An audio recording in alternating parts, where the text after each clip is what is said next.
Hey, welcome back, everyone. This is part 4, configuring routing and doing the test of the MPLS site-to-site VPN failover demo. So, my name is Devin Adams. I'm with Dynamic Worldwide out here in Tempe, Arizona, and I am a Fortinet instructor. And didn't I say in the last video I wouldn't introduce myself again? I guess it's out of habit. Anyways, so let's take a look at what we've done so far. All right. For starters, this first lesson load balancing these 3 connections was just a bonus. All right, someone requested to see that. I thought it was a good opportunity to get 3 circuits delivered and to load balance it using the new SD-WAN kind of configuration. But step 2 is really where this demo started, and that's when we have a site-to-site MPLS connection. We need a health monitor to know when that goes down because there's a good chance we'll never see that interface drop, right, with those point-to-point site connections because something probably failed along the way. Then we had to create the VPN tunnels, okay, to get through the internet because these are going to be different circuits from different locations, um, back to one another. And the Fortinet's FortiGate does an extremely good job making that simple if you go site to site and you have public facing IP addresses, right?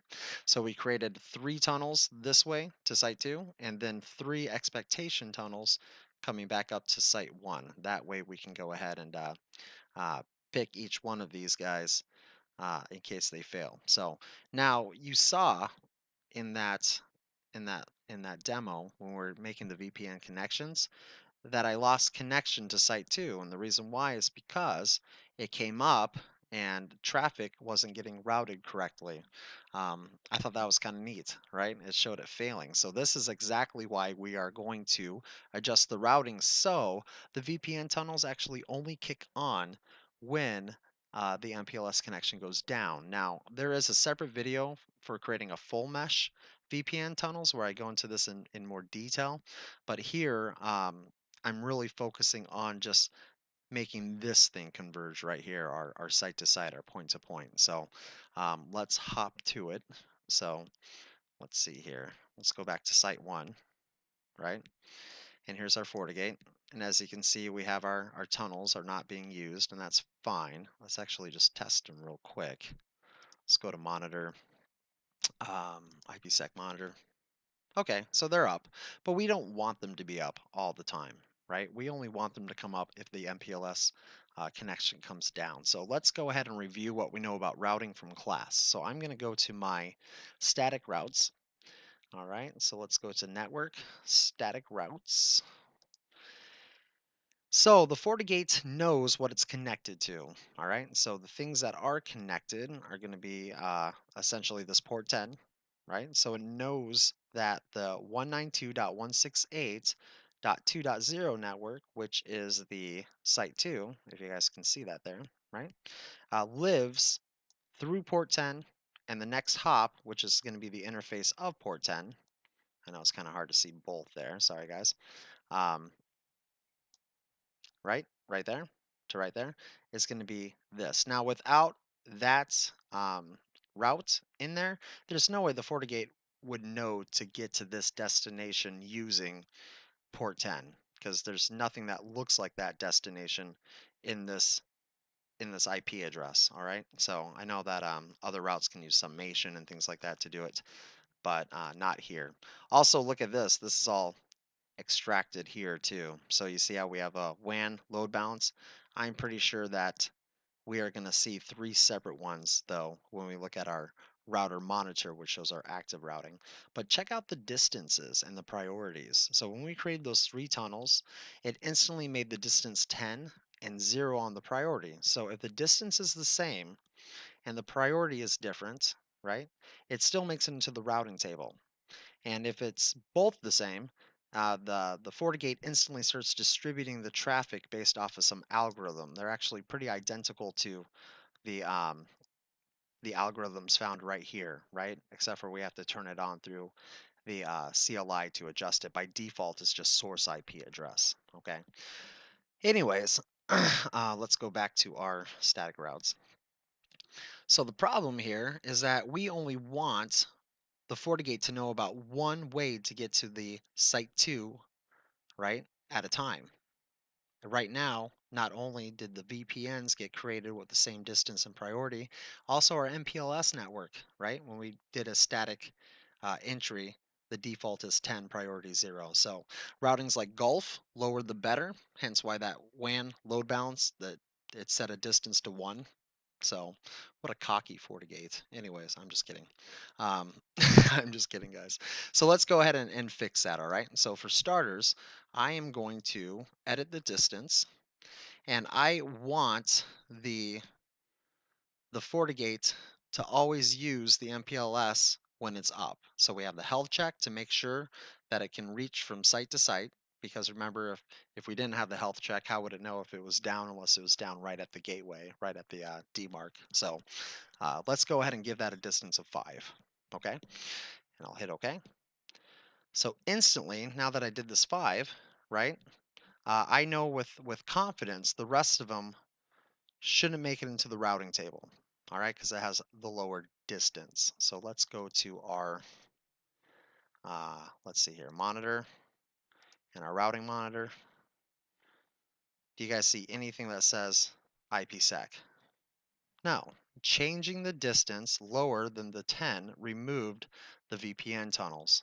And now that they've been removed, I promise you, um, those dead peer detectors are going to start kicking in, right? And we're going to actually see these things start going down one by one, all right? Because there's no more routes for them. So once they time out. So anyways, so now I can actually force these things down. I know. Bye-bye. Get out of here. Nothing's happening with them yet.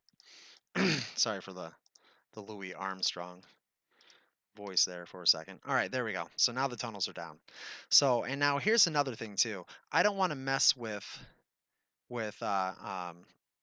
asymmetrical routing. We kind of explained that more on the last full mesh VPN connection. So I'm going to prioritize these things based off of maybe what I feel like should be 1, 2, and 3. So, and then I'm going to go and mirror it over on the second site too. So let's do that by using routing also. This is also a great example, as we discussed in class, of why to use route-based IPsec instead of policy-based IPsec, which matches traffic, because we have way more control and flexibility. So I'm going to actually just follow the number scheme here, okay? And I'm just going to increase each number by 1 from that 5. All right, so this will be 7. Okay. This will be 8. So now, right, if this MPLS connection goes down, in theory, as long as port 1 is up, right, it should choose this guy. And as long as port 2 is up, it should choose the second one. And if port 4 stays up, which is my third link, it should choose that one. So I just prioritized them. All right.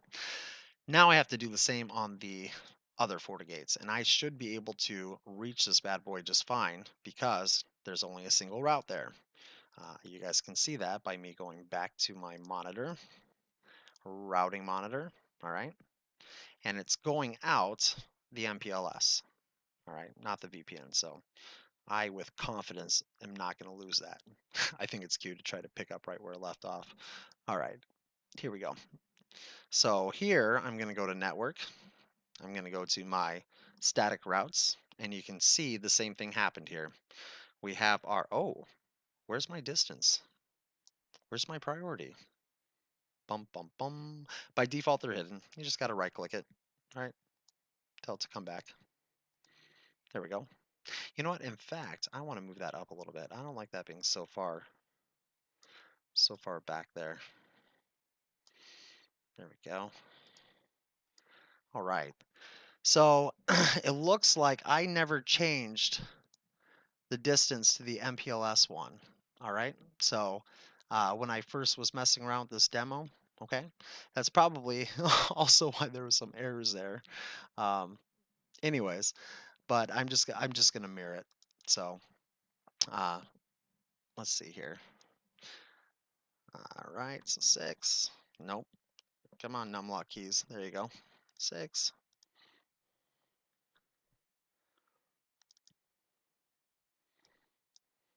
7, and 8. That way it all matches up, nice and legal-like. All right, great. So once again, let's go ahead and look at our monitor and our active routing table. All right. Yay! See how MPLS is there? And we can also confirm this, by the way, by opening up a command prompt and doing a trace route, right? So trace RT to 10 dot, oh, thought I was in class, 192.168.2.100. All right. So this is a machine that lives somewhere on site 2. And as you can see, it's getting to the FortiGates. We can kind of follow the pace here. So it went up here, right? Port 3 is 192.168.1.1. And then it shot it down here. And this FortiGate knew exactly where to go, okay? Which was right over here. The machine that we're on, if I can double click it, over here. Pretty clever, huh? So this is me actually on site 2. So um, not too shabby, all right? So I'm going to close out this second FortiGate just so it's not confusing. So this is site 1, and it's this PC right here. And oops, this is site 2, this PC right here. All right. And yeah, not too bad. Not too bad. So in fact, look at that. I was already testing this. I didn't realize the command prompt was already open. That is awesome. So, um, okay. So there you guys go. The MPLS is the only one that's being used, and now comes the whole test, right? So I am going to do a couple of things here. I'm going to ping loop each direction just to test the converging. So ping with a T 192.168.2.100, right? There we go. And then I'm going to go over to my Site 2 PC, which is right here, and do the same. So now we have both of those channels going through the MPLS network, all right? And if we go ahead and we check the health link, right, it's up and everything is good. So all right, here comes the moment of truth. So, something happens on my MPLS network, like that ever happens, right? Or, a garbage truck hit my fiber. There we go. Oh, it's down. It's down. Now, we normally just don't sit here and watch, by the way. So it might take a little bit more to come up. I'm just warning you guys. Because remember the dead peer detectors on the VPN tunnels, then also the health check timeout, right? Oh, there we go. Not too bad, right? That actually wasn't that long. So, but remember the health check needed to die out a little bit. So it needed to fail 5 times. Now, just as a warning, you can adjust those to try to get this to converge faster, but packets are meant to be lost through the internet once in a while. That's why we have um, uh, a switching network, right? So we can suffer a packet loss here and there and be okay instead of like, site to site circuits like we did back in the day. So um, just don't set it too low. Let's see if the other side stayed up. And yeah, it did. This one only lost 2 packets. All right. Let's see what happened on our FortiGates themselves. All right. So first thing I'm going to do is check my WAN monitor. And as you can see, it's down. Nothing's happening here. And that's why it was removed out of the routing table. And now if I go to my routing monitor, you'll see I now have backup 1 being selected to get to the 192.168.2 network. Pretty fancy. All right. See how the distance prioritized it with the other ones? And if I go over here to IPsec monitor, I have a single connection up. Okay. Not too shabby. And we can prove these by, I'll just do another trace route here. Okay. And you'll see it actually leave out the VPN tunnel this time. So there it is, hitting the FortiGates. The local FortiGate, site 1. Oh, there it is, hitting the gateway of the public IP address of the site 2, and boom, popping right out of the tunnel. So very cool. Now here's the big challenge though. All right. What happens, and I have not even tested this, what happens if that WAN connection goes down? So we just lost an MPLS network and now we're going to lose a WAN network. I mean, honestly, guys, we need a new internet service provider. Anyways, um, here we go. Ugh, ugh, that's bad. All right, that just went down. So I have not tested this ahead of time too, guys. So this is me having some 40 faith, I guess. All right. So right away, let's go to our WAN link monitor, and you see how port one now has started to bleed out, right? It's saying that it's gone. And then if we go over to our routing monitor, it's been removed. Actually, it hasn't been removed. It's still right there, right? But it will eventually be removed from the plate. So it doesn't happen right away, though. It's not supposed to. All right. But eventually will. Actually, it did. My quad zero's gone. That's what it was supposed to do. Okay. So eventually here, if we just hit refresh, that tunnel should essentially turn into backup 2. Now that takes a little longer. And it's supposed to take a little longer because of the dead period detectors. So in class, remember when we failed the VPN tunnels, it took a good 5 or 6 packets to make all of that happen.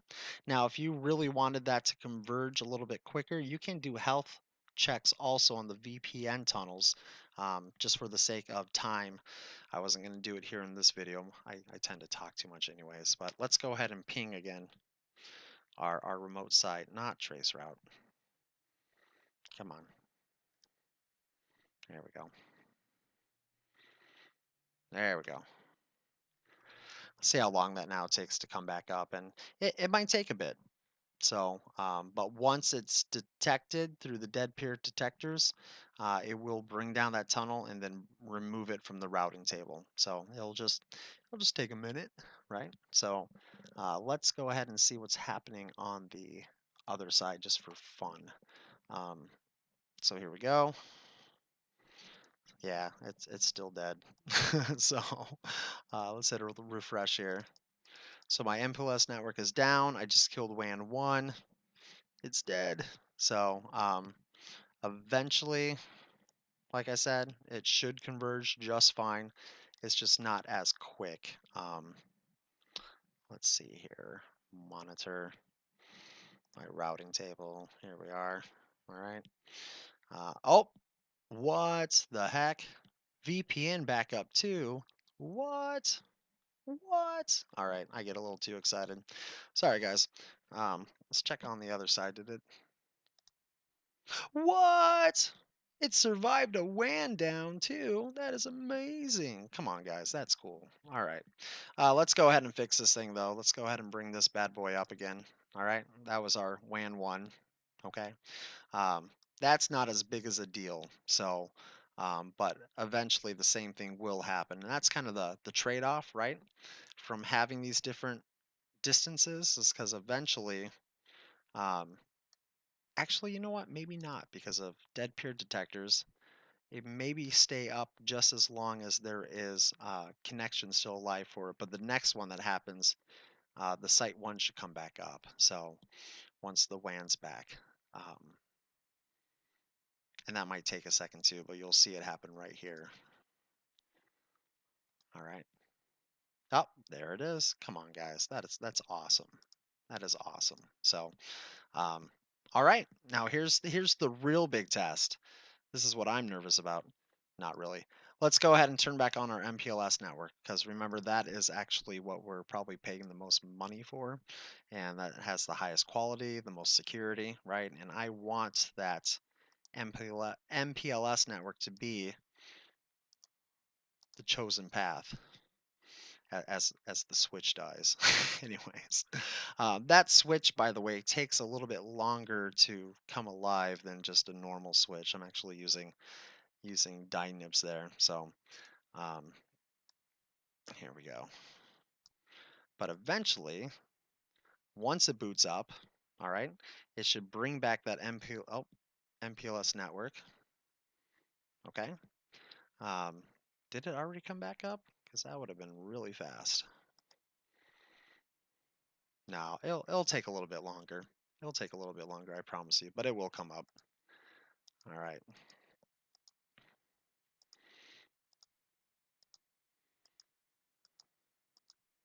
Let's see what's happening on the other side of the rainbow here. All right. Oh, it switched back to that VPN tunnel. Do you see that there? So now the route that it actually disconnected, because this guy right here never goes down unless it's physically down. All right.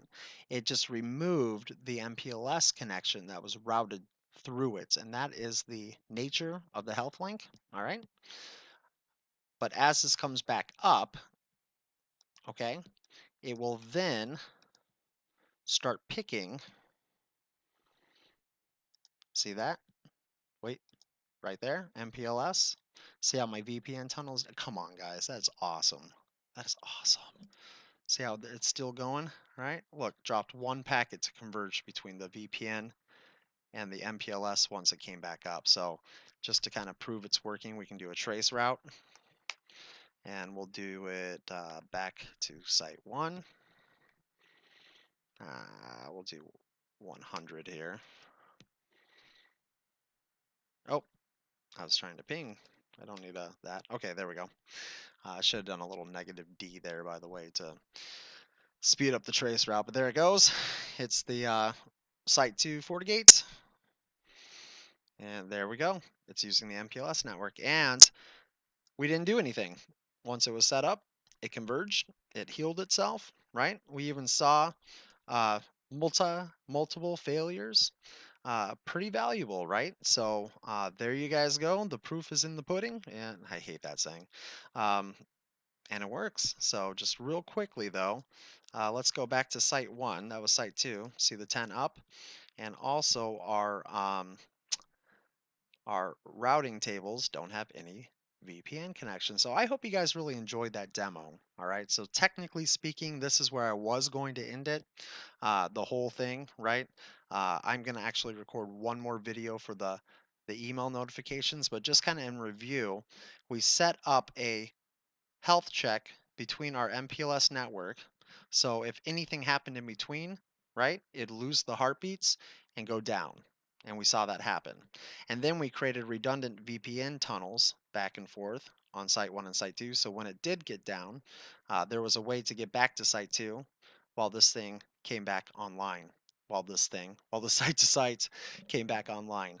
And then we saw an actual WAN interface go down, right? And it still was able to heal itself and get through because of the load balancing with the logical, software defined WAN, which they now call it in 5.6. So, um, and then we saw once the MPLS network came back up, right, that it went ahead and removed the VPN and started to use the best connection. So, and normally we're not staring at it, okay, and other than maybe, just maybe with the VPN tunnels, because I know those dead peer detectors take a little bit longer than normal to kick in. I think we lost like 5 or 6 packets. Um, our end users won't know, and we'll keep them working. And that's exactly what we do as IT/security professionals. We have to make sure that things are available, and the FortiGates make it really easy. So, all right, I'll go ahead and end this. I hope you guys enjoyed that. In our last video, we're going to see to get notified when this happens, because that way we can go and maybe justify getting out of our MPLS network for it being so crappy or something like that, or, what have you. So, all right, guys, go ahead and throw me an email if you have any questions, and I will see you in just a moment.